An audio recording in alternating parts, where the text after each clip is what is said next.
This week we take you back to 2002 and the big matchup in Group C between South Africa and the West Indies played at the SSC in Colombo. The Windies were put into bat after losing the toss and it took them a while to get going. Chris Gayle began to attack Alan Donald, but the latter soon struck back, removing Gayle for 49. Brian Lara then stuck around for a while before being caught out for just 21. That was the boost the Proteas needed, and boy did they make it count. Shivnarine Chanderpaul, skipper Carl Hooper and Ramnaresh Sarwan all failing to convert their starts into bigger scores, the West Indies eventually finished on 238 for 8 from their 50 overs.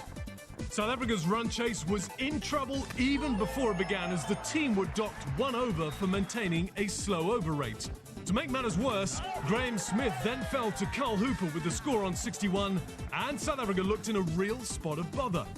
However, the revival came in the form of Botha Dippenaar and Jonty Rhodes. The pair added 117 for the 4th wicket to get South Africa back on track. Both players eventually departed soon after reaching their 50s. Lower down the order, Lance Klusener and Mark Boucher picked up from where the Rhodes-Dippenaar combo left off and struck a few big hits, taking the game right down to the wire. Mervyn Dillon then got the Windies back in it with the wicket of Mark Boucher. The equation came down to 13 off the last over and Shaun Pollock smashed the first ball over long on for 6. An early advantage for South Africa, but they were soon pegged back again as Pollock was dismissed the very next ball. 3 runs to win then from 2 deliveries, and Dillon struck again, this time getting rid of Klusener. Still 3 required off just 1 ball, but Dillon bowled wide, and South Africa took advantage as the scores were now level.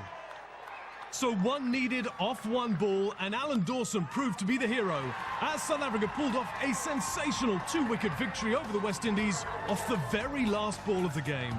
A nail-biting finish to an exciting contest. The Proteas would eventually go on to make the semi-finals of the tournament, while the West Indies didn't progress to the knockout stages.